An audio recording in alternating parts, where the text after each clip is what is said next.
Hello, friends, and welcome to my bar. My name is Ansel Birch, the Indecisionist, and I will be your dungeon barkeep today. And I'm coming to you from the Capstan Bar in Racine, Wisconsin, with my dear friend Dean, and I am very excited to be making a fresh cocktail. But as you can see, the menu is completely empty, so we're gonna have to make something up as we go along. But I've got a plan. I've got some ideas. I've got a whole bunch of mixers. I've got all of this alcohol.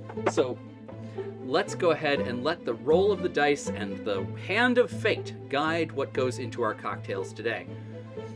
And that's going to start with a D6 to pick that mixer. All right, so let's go ahead and roll that D6.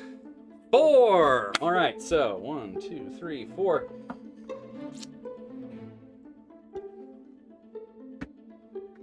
All right, so we're starting with Coca-Cola! Nothing ruins a cocktail like Coca-Cola! Oh, the strong flavor of only Coke. Hooray. All right, so we're starting off with Coca-Cola, always a winning combination with any good cocktail. All right, so let's go ahead and pick a liquor. So what we're doing here today, since I'm at a strange bar with all these options, what we're going to do is roll a D10 to choose the row and a D6 to see how far back in that row I go to pull today's liquors. So we're going to roll a D10 and a D6. 8 and 2. So 1, 2, 3, 4, 5, 6, 7, 8 and 2. So Gosling's Bermuda Black Rum. I'm actually a little bit, I'm optimistic. Which means whatever comes next is going to be awful. That's how that always works, but I'm optimistic. So let's go ahead and pick another liquor to go in there. Another D10 and another D6. 1 and 1. Back to the Frangelico. All right. Well, so we're getting hazelnut, rum, and Coke. Yeah, all right. Sure. Well, why wouldn't that work? Why wouldn't that work? So let's roll a d12 just to prove that I do know what I'm doing. We're gonna pick a bar term.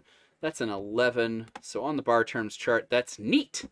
We can't serve this neat, so I'm not going to incorporate that into the cocktail. But neat is anytime that you're serving a liquor just on its own, like a couple fingers of whiskey in a glass. Neat. And neat it is. It's my favorite way to enjoy whiskey, which makes this whole concept kind of strange, but here we are. Let's see. Yeah.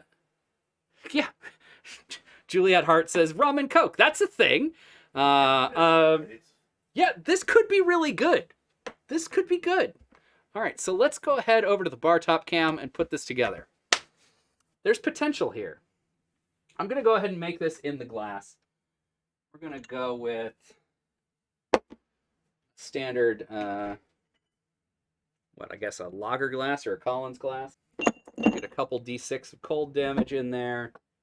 Gonna do 1.5 ounces of rum because I do want that to be the forward flavor. And full disclosure, I think this is gonna be what I drink after filming today.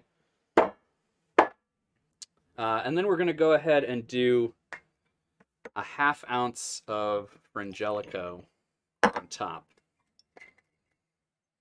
Just to give it a little bit of that hazelnut goodness.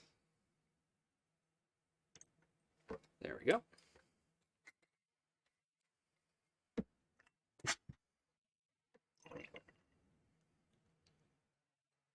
I usually have Frangelico once a year. This month has been exceptional.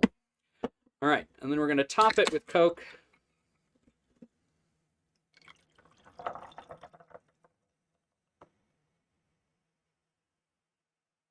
And there we go. That's this is a 7.5 ounce can, so I'm going to call that like 3 ounces of Coke, 3 or 4. And there we have it. But what do we call this? So let's go ahead and roll a d20 to pick a name for this cocktail. And that's 17, which on our names chart, names all suggested by people online from my social media as well as on the website indecisionist.com/dungeonbarkeep, where you can suggest your own names, which will end up on this chart at some point. I choose 20 random names every month to be part of the Cocktail-a-thon, so you have an opportunity to affect the show. And let's see. What did we roll? 14? Is that what I said? 17. Even better. The Bahamut Mama. That's a real drink. The Bahamut Mama is real. Yeah. So the Bahamut Mama. Yeah. Bahamut. Yeah. Okay.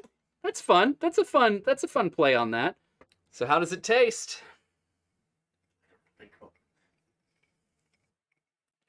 Like a rum and coke. Although, I will say, the hazelnut is there. And it gives it this, like...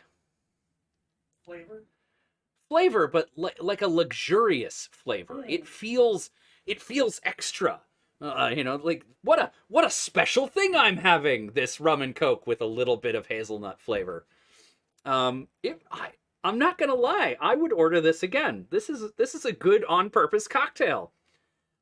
I wouldn't call it the Bahamut Mama. I do like Rum Nutter, as suggested by Christopher, 2OG's Christopher. If you have these ingredients at home, try it. It's not bad. It's not bad at all. What an exciting discovery. All right, so how does the Bahamut Mama fit into an adventure? Like, this is actually a good cocktail, so I feel like it's a celebration.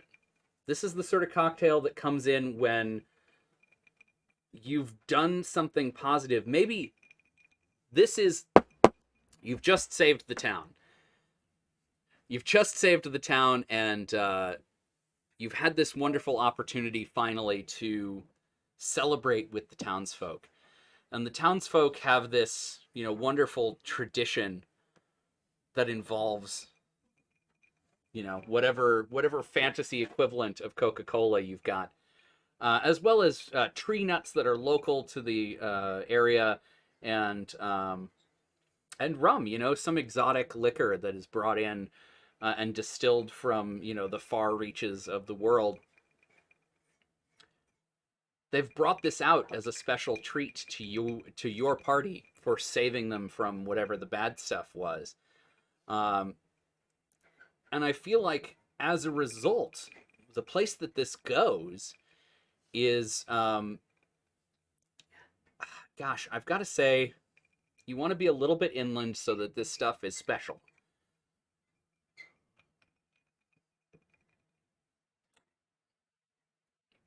I feel like this is a mountain town drink. So you've just cleared out the mines of some underdark creatures, and your heroes come back up, squinting into the light, and the townsfolk look at them expectantly and go, "So did you do it? Can we go mine for copper again?" And when your heroes say, "Yes, you can go back into the mines and get yourselves copper and support your economy again," they just get this all night long, the Bahamut Mama. And I think as a reward drink, it makes good sense. It fits well into the kind of community that would have the money to be able to get things from far away, but definitely still the difficulty of doing so to make it special. Let's see. At home, Juliet Hart from last week's cocktail, it says, "Save the boring town from the monster, from the deleter monster." Yeah. Christopher says beech nuts grow in cold climates. That's true. Black walnuts as well. Yeah. Well, and we talked about how hazelnuts are also a sort of northern Eastern European or northern Western European sort of thing. So there's there's a lot of good flavor to be gotten into by bringing something like this into your campaign world and giving your players an opportunity to enjoy the spoils of the local area, as well as stuff that comes in from farther away. as a little bit of world building that you can add into your adventure.